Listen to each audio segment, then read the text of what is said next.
दोस्तों नमस्कार। 2 दिन पहले भारत सरकार ने अपना ट्रेड आंकड़ा जारी किया और जैसे ही आंकड़ा जारी हुआ, रुपए का डिवैल्यूएशन शुरू हो गया।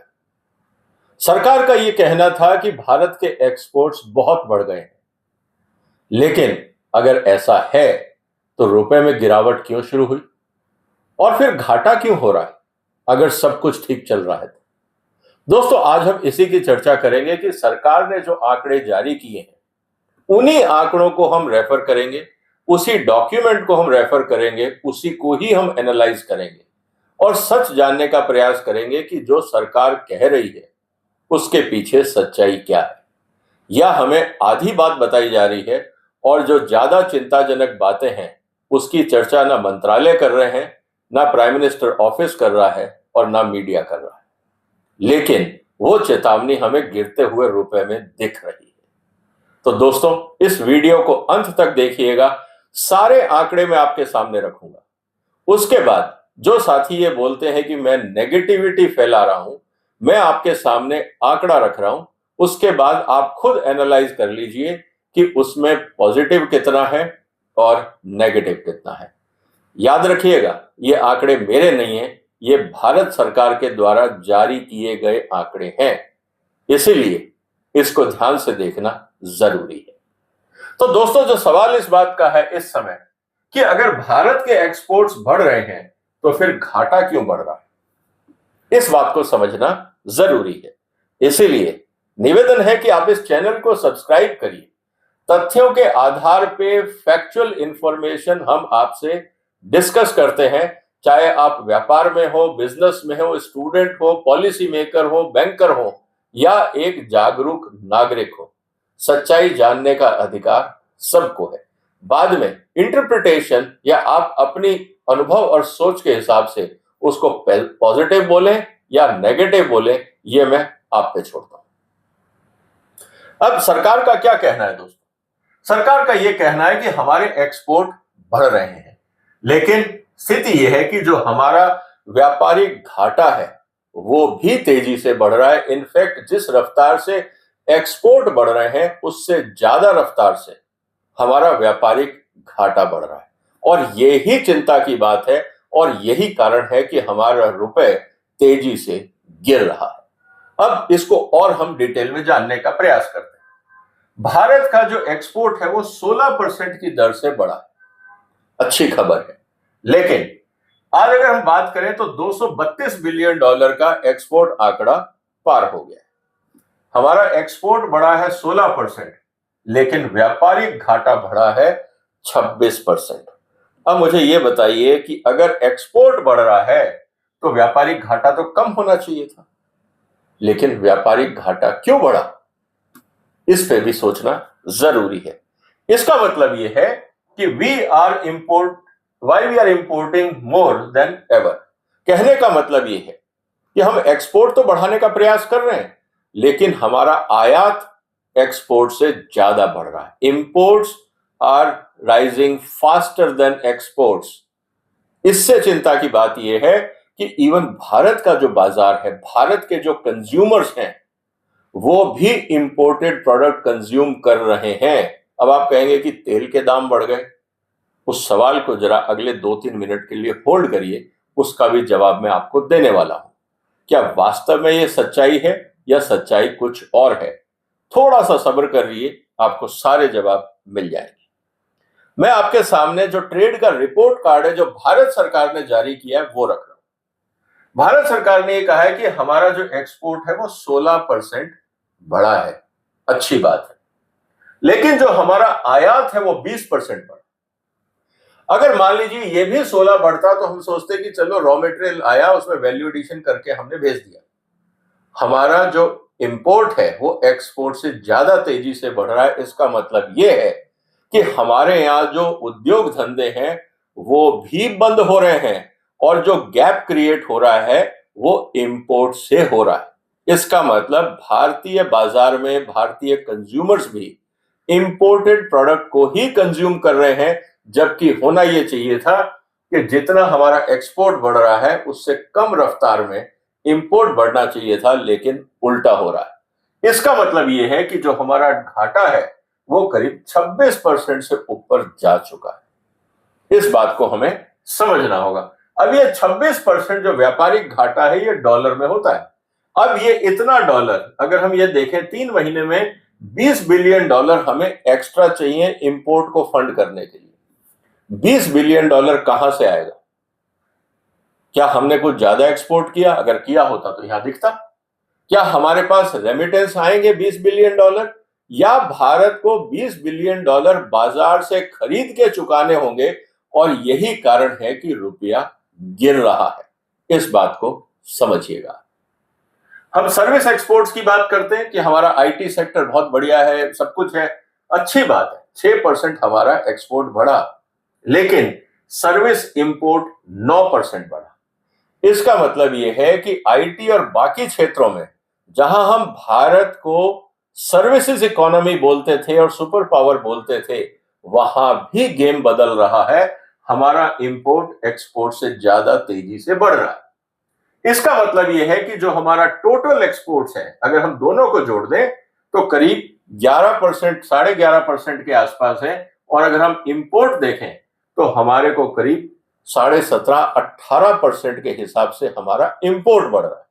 और अगर हम 3 महीने का ही कंपैरिजन करें तो 230 और 270, 40 बिलियन डॉलर हमें सिर्फ 3 महीने में, अप्रैल से जून, अप्रैल मई जून, और ध्यान रखिएगा ये पिछले साल का है, ये इस साल का है, 40 बिलियन डॉलर हमें एक्स्ट्रा चाहिए। 40 बिलियन डॉलर एक्स्ट्रा 3 महीने में अगर हमें चाहिए तो हम कहां से लाएंगे? हमें बाजार से डॉलर खरीदने होंगे। और अगर हम 40 बिलियन डॉलर बाजार से खरीदते हैं तो इसका सीधा असर रुपए पे पड़ता है। इसलिए रुपया बहुत तेजी से गिरा है पिछले 3 महीने में। यह बात हमें समझनी होगी। इसीलिए जो ओवरऑल ट्रेड डेफिसिट है वो पहले जो पिछले साल इन्हीं 3 महीनों में करीब 21 बिलियन था, वो बढ़ के करीब 37.5 बिलियन हो गया। मतलब 80% हमारा घाटा बढ़ गया है। तो अगर एक्सपोर्ट बढ़ रहा था तो घाटा क्यों बढ़ा? क्या यह चिंता की बात नहीं है? अब आप कहेंगे कि मैं नेगेटिविटी फैला रहा हूं। ये तो आंकड़े हैं, भारत सरकार के हैं।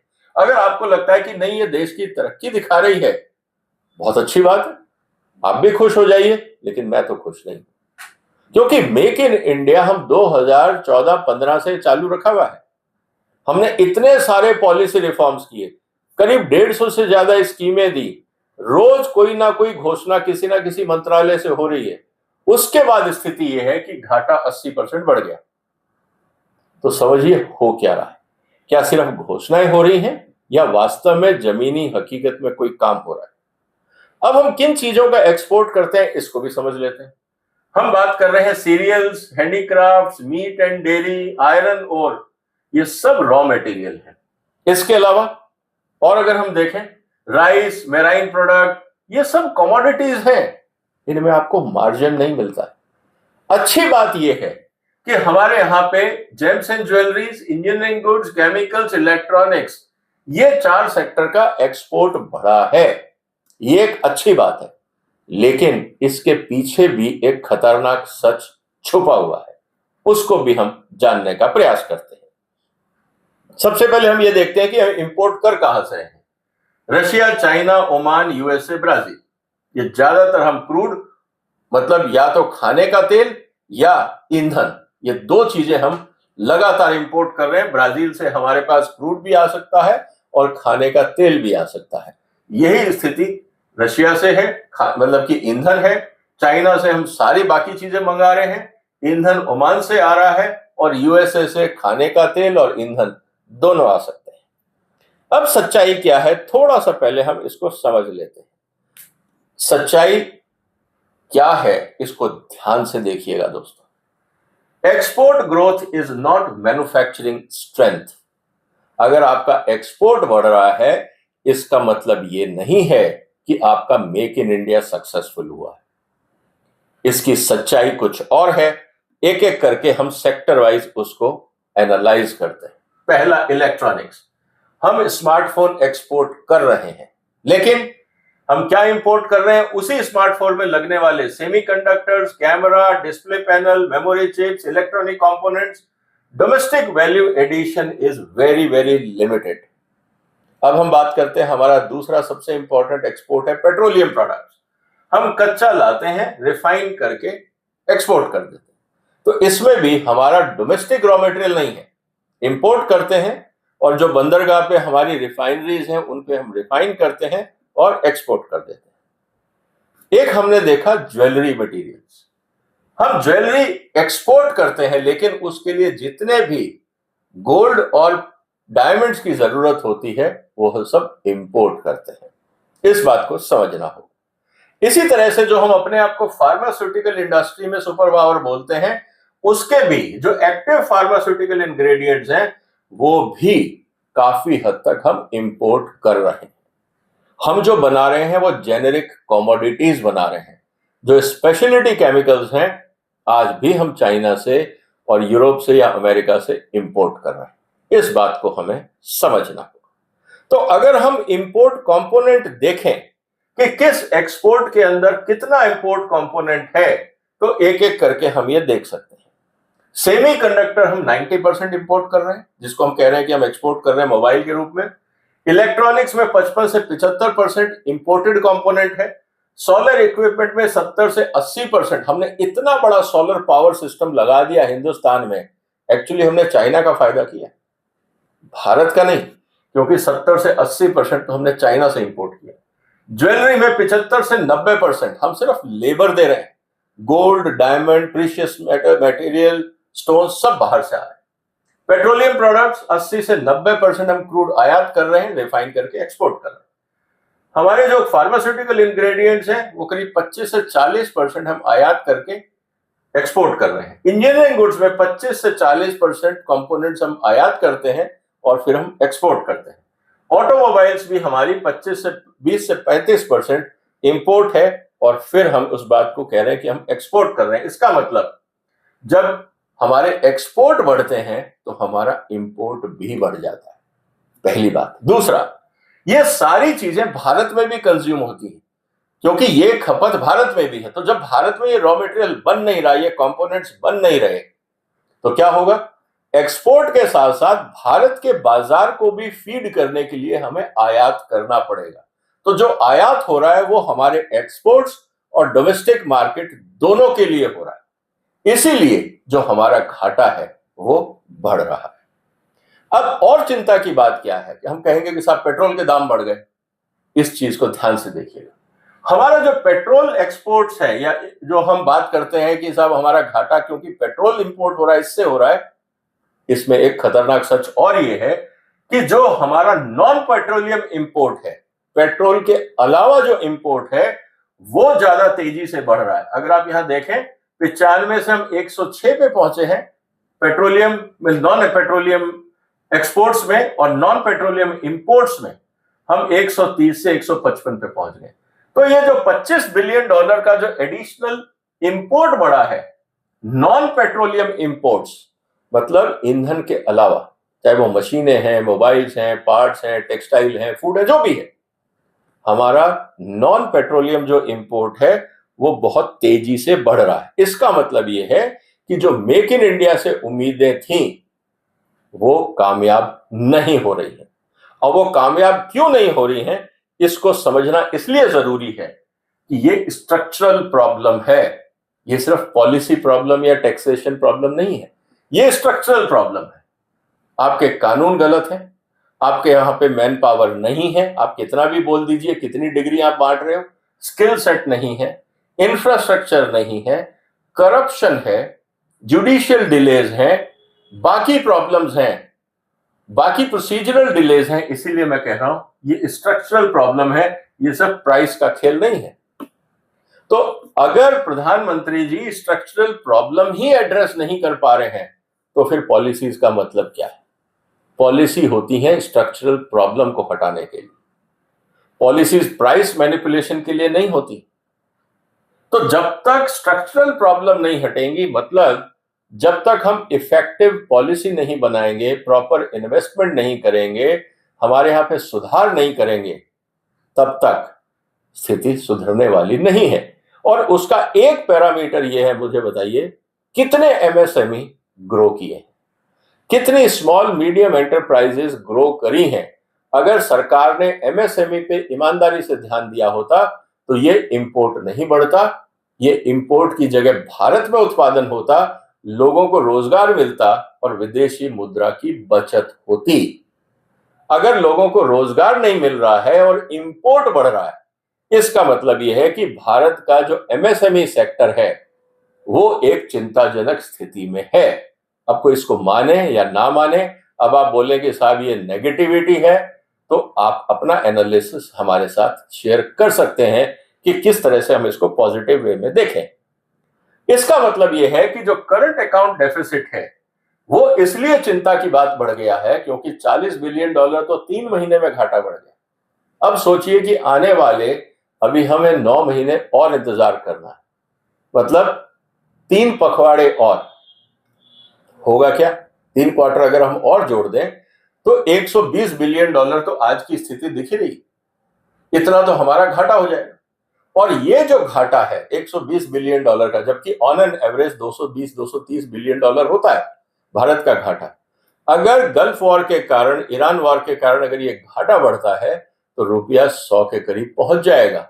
और यही मैं आपसे कह रहा हूं कि अगर करंट अकाउंट डेफिसिट बढ़ेगा तो रुपया डेप्रिशिएट होगा, आपका इन्फ्लेशन बढ़ेगा, आपको और उधार लेना पड़ेगा तो ब्याज बढ़ेगा, आपका जो फॉरेक्स रिजर्व्स है उस पर प्रेशर आएगा और ओवरऑल आपको जो फॉरेन कैपिटल है उसके ऊपर आपकी डिपेंडेंसी बढ़ेगी। मतलब विदेशी मुद्रा के लिए आपको ऐसे बहुत सारे कानून बदलने होंगे जो आप चाहते थे कि मेक इन इंडिया के कारण हम उनको सख्त करेंगे, क्योंकि अब आपको विदेशी मुद्रा चाहिए तो आपको जो निवेशक हैं उनके आगे झुकना पड़ेगा। ये खामियाजा उठता है। अब मैं बात करूंगा चाइना से। चाइना ने कैसे किया? अगर मैं अब चाइना की बात करता हूं तो फिर बहुत सारे दोस्त बोलेंगे आप चाइना की तारीफ क्यों कर रहे हो? दोस्तों, जो चीज हमसे अच्छा हो रही है, जो हमसे आगे है, उससे सीखने में शर्म नहीं होनी चाहिए। हम विश्व गुरु कहने के लिए हैं, अगर हम विश्व के शिष्य भी बन जाते तो हम ज्यादा अच्छी स्थिति में होते, क्योंकि दूसरों से हम सीख लेते। जब आप अपने आप को विश्व गुरु बोलने लगते हो तो आपको ये गलतफहमी हो जाती है कि आपको सब कुछ आता है और हकीकत हमारे सामने। इसीलिए हमें अपने आप को विश्व गुरु ना बोल के विश्व शिष्य भी अगर हम बोलेंगे तो शायद दुनिया से हम ज्यादा सीख लेंगे। तो चाइना से हम क्या सीख सकते हैं? तो ये जो मैं आपको एग्जाम्पल दे रहा था दोस्तों चाइना का, चाइना से हमें इसलिए सीखना चाहिए कि जो चाइना ने तरक्की करी है वो असेंबली लाइन लगा के तरक्की नहीं करी है। उन्होंने R&D पे खर्चा किया, उन्होंने स्किल डेवलपमेंट पे खर्चा किया, उन्होंने ईमानदारी से इंस्टीट्यूट्स बनाए, सिर्फ घोषणाएं नहीं करी, सिर्फ कैंपस नहीं बनाए, उन्होंने इंस्टीट्यूशंस के अंदर काबिलियत बनाई, ढंग के प्रोफेसर्स रखे, वहां पे उनको सुविधाएं दी, वहां पे जो सिलेक्शन प्रोसेस था, जो वहां के वाइस चांसलर थे, उन्होंने ढंग के लोगों को रखा, सिर्फ कुर्सियां नहीं भरी। आज फायदा चाइना को हो रहा है। हमने सिर्फ इंस्टीट्यूट बनाए और फिर कुर्सी की दौड़ में लग गए, ऐसे कंट्री नहीं डेवलप होते। तो चाइना ने जो किया है, चाहे वो मैन्युफैक्चरिंग में, चाहे अपने यहाँ पे स्किल डेवलपमेंट में, चाहे इंफ्रास्ट्रक्चर में, R&D में, हमें भी वो सब करना पड़ेगा और कोई अल्टरनेट नहीं। इस पूरे प्रोसेस में कोई शॉर्टकट नहीं है। पार्टी किसी की भी हो, सत्ता में कोई भी हो, ये आधारभूत चीजें करे बगैर देश की तरक्की नहीं होने वाली। इसीलिए अब प्रधानमंत्री जी को क्या करना चाहिए, मैं आपके माध्यम से कुछ विचार रखना चाहता हूं। सबसे पहला, जो हमने अभी तक प्रोडक्शन लिंक्ड इंसेंटिव बनाया है उसने हमारे यहां असेंबली लाइन क्रिएट करी। सब कुछ इंपोर्ट करो, यहां जोड़ो और भारत सरकार से टैक्स पेयर का पैसा ले लो। इसको वैल्यू एडिशन लिंक्ड इंसेंटिव करना चाहिए, ना कि प्रोडक्शन, क्योंकि प्रोडक्शन तो किसी भी रूप में हो सकता है। जब तक वैल्यू एडिशन पे फोकस नहीं होगा, देश का भला नहीं होगा, तो PLI स्कीम को बदलने की जरूरत है। दूसरा रिफॉर्म्स, जो मेक इन इंडिया है वो फिर हम क्या करते हैं, असेंबल करते हैं और उस पर लिख देते हैं मेक इन इंडिया। मेरे हिसाब से भारत सरकार को 2 क्लासिफिकेशन करना चाहिए कि अगर आपका 80% कंपोनेंट इंडियन नहीं है, या कोई एक आंकड़ा आप ले लीजिए 70%, अगर वो इंडियन नहीं है तो आप उसको मेक इन इंडिया मत लिखिए, आप उसको असेंबल्ड इन इंडिया लिखिए, ताकि हमें पता तो रहे कि जो कंपनियां अपने आप को भारत सरकार से सुविधाएं मांग रही हैं, टैक्स कंसेशन मांग रही हैं, बाकी इंसेंटिव्स मांग रही हैं, वो वास्तव में मेक इन इंडिया कर रही हैं या असेंबल्ड इन इंडिया।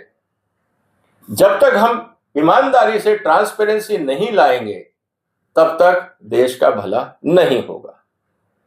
इसके अलावा नेशनल कंपोनेंट मैन्युफैक्चरिंग मिशन ये जरूरी है, और ये इसलिए जरूरी है कि अगर आपने इसके अंदर एमएसएमई को आइडेंटिफाई नहीं किया, हर सेक्टर के अंदर कम से कम आपको 100 एमएसएमई चाहिए जो भारत के लिए बनाए और भारत से एक्सपोर्ट के लिए बनाए। तो कम से कम आपको 500 से 1000 वर्ल्ड क्लास एमएसएमई कंपनियां चाहिए जो भारत के एक्सपोर्ट्स को बूस्ट करें और इंपोर्ट को सब्स्टिट्यूट करें। क्या हमने ऐसा किया? अगर ऐसा किया होता तो आज स्थिति ऐसी नहीं होती। तो अब इसको कैसे करना है मैं आपको 1 मिनट में वो भी बताने वाला। रिफॉर्म्स, हमारे यहां जो एजुकेशन है, हम लोग डिग्री सर्टिफिकेट बांट के बहुत खुश हो जाते हैं, हमारे यहाँ इतने सारे स्टार्टअप हैं, इतना बड़ा साइंटिफिक पूल है। दोस्तों, क्वांटिटी से कोई फर्क नहीं पड़ता, क्वालिटी कहां है? आज आप किसी भी कंपनी में जाइए, आज भी लोग ये कहते हैं साहब हमें ढंग का सेल्समैन नहीं मिलता। इतने सारे एमबीए हैं, ढंग के सेल्समैन नहीं मिलते, ढंग के इंजीनियर नहीं मिलते, ढंग के सुपरवाइजर नहीं मिलते। तो ये डिग्रियां किस लिए बांटी जा रही? कौन चेक कर रहा है इन डिग्रियों की क्वालिटी? और फिर हम बात करते हैं रोजगार की। प्राइवेट सेक्टर इनको रोजगार देगा नहीं और गवर्नमेंट में रोजगार है नहीं, तो हम लोग डिग्रियां बांट के समाज में प्रॉब्लम्स क्रिएट कर रहे हैं, सॉल्यूशन नहीं दे रहे। प्रधानमंत्री जी को इसके बारे में सीरियसली सोचना होगा। रही बात आरएनडी की, हमने बहुत सारी कोशिश करी आरएनडी की। प्राइवेट सेक्टर को रेंट सीकिंग की आदत है। इकोनॉमिक सर्वे बहुत क्लियरली बोलता है हम रियल एस्टेट पे पैसा लगाएंगे, स्टॉक मार्केट में पैसा लगाएंगे, लेकिन आरएनडी में पैसा नहीं लगाएंगे, क्योंकि हमें रिस्क लेना नहीं आता। कारण बहुत सिंपल है कि जो हमारे बोर्ड ऑफ डायरेक्टर्स हैं, इस पे एक एनालिसिस होना चाहिए। कितने बोर्ड ऑफ डायरेक्टर्स हैं, जिस कंपनी के बोर्ड पे वो हैं, वो उस सब्जेक्ट की साइंस एंड टेक्नोलॉजी समझते हैं। ये जानना जरूरी है, क्योंकि जब लीडरशिप में ही नॉलेज बेस नहीं होगा तो रेस्ट ऑफ द ऑर्गेनाइजेशन को गाइड कौन करेगा? बोर्ड ऑफ डायरेक्टर्स आप किसी को भी रख सकते हैं, कानून ये कहता है, लेकिन अगर इंजीनियरिंग कंपनी के बोर्ड पे अगर इंजीनियर्स नहीं हैं और उस सब्जेक्ट के स्पेशलिस्ट नहीं है, जर्नलिस्ट आपने बैठा रखे हैं, वो कंपनी आगे कभी नहीं बढ़ सकती। क्योंकि जब डायरेक्शन ही नहीं होगा तो प्रयास किधर होगा? तो भारत सरकार को, सेबी को, कॉर्पोरेट अफेयर्स मंत्रालय को कुछ ना कुछ ऐसी पॉलिसी बनानी चाहिए कि बोर्ड ऑफ डायरेक्टर्स के अंदर भी रिफॉर्म किया जाए कि जो भी कंपनी जिस सेक्टर में है, कम से कम उसके अंदर सर्टिफाइड एक्सपर्ट्स हो उस सब्जेक्ट के। सिर्फ ये कहना कि मेरा ये रिश्तेदार है और I know he is good in marketing, वो काम नहीं चलेगा। Certified experts. जब तक हम ईमानदारी से हमारे कॉर्पोरेट बोर्ड्स को रिफॉर्म नहीं करेंगे, हमारी कंपनियां कभी रिफॉर्म नहीं हो सकती। क्योंकि जब टॉप से डायरेक्शन ही नहीं है तो नीचे वाले तो पैसेंजर हैं, जैसा आदेश मिलेगा वैसा वो करेंगे। अगर आदेश ही गलत मिला या नहीं मिला तो उनके हाथ में क्या है, वो कुछ नहीं कर सकते। इस बात को समझना हो। इसके अलावा हमने ट्रांसपेरेंसी और अकाउंटेबिलिटी की बातें बहुत करी, लेकिन किया नहीं। सबसे इंपॉर्टेंट बात क्या है? हर मंत्रालय को हर महीने यह पब्लिश करना चाहिए कि उस मंत्रालय का एक्सपोर्ट टारगेट क्या है या इंपोर्ट सब्स्टिट्यूशन क्या है, इंपोर्ट रिडक्शन हमने कितना किया, कितने प्रोजेक्ट और इन्वेस्टमेंट्स उस महीने उस मंत्रालय ने फैसिलिटेट किए, कितना उनका जो बजट यूटिलाइजेशन था वो हुआ और उसका आउटपुट क्या रहा, और कितने एम्प्लॉयज या एम्प्लॉयमेंट्स क्रिएट किए। अगर हर महीने प्रधानमंत्री कार्यालय ये बोल दे कि हर मंत्रालय को अपनी वेबसाइट पे और प्रधानमंत्री कार्यालय पे हर मंत्रालय को और मंत्री के साइन के साथ ये डेटा देना होगा, तो आपको नहीं लगता अकाउंटेबिलिटी फिक्स हो जाएगी? हमारे यहाँ करीब 80 मंत्रालय हैं, छोटे बड़े।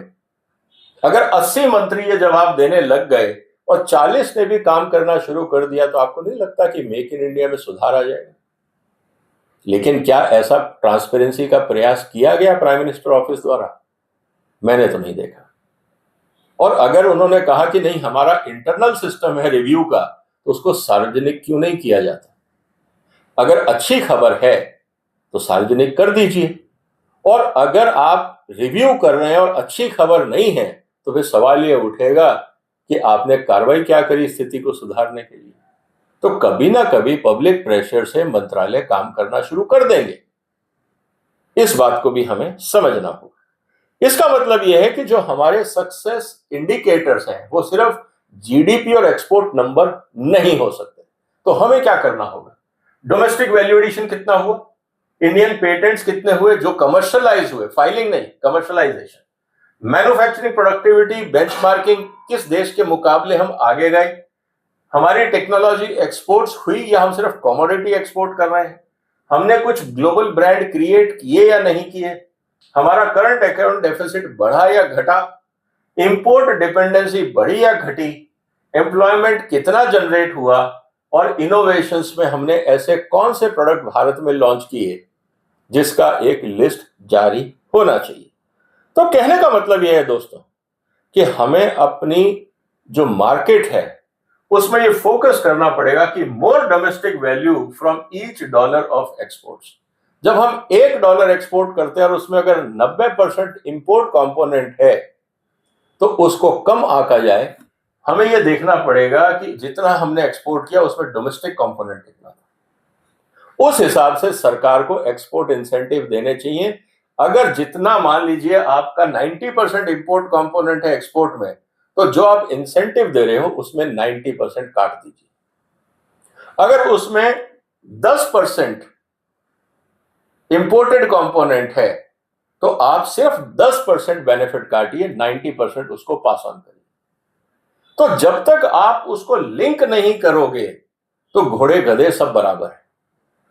इसीलिए हमारे यहां पे R&D पे इन्वेस्टमेंट नहीं होता। सरकार को ये पॉलिसियां बदलनी होंगी। तो मेरा ये कहना है दोस्तों कि अभी तक जो हम एक्सपोर्ट ग्रोथ की बात कर रहे थे, हमें अब एक्सपोर्ट कॉम्पिटिटिवनेस की बात करनी चाहिए।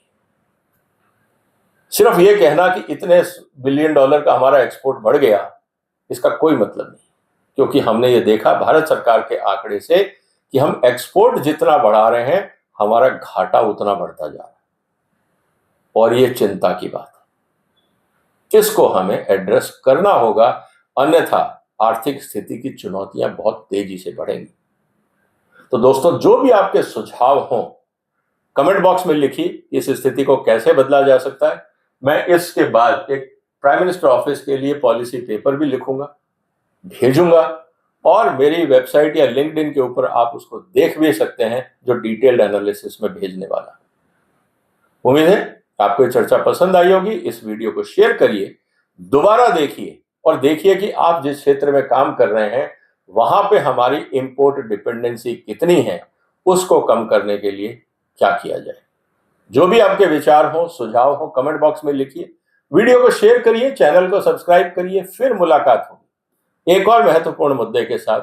तब तक अपना ध्यान रखिएगा। फिलहाल वंदे मातरम।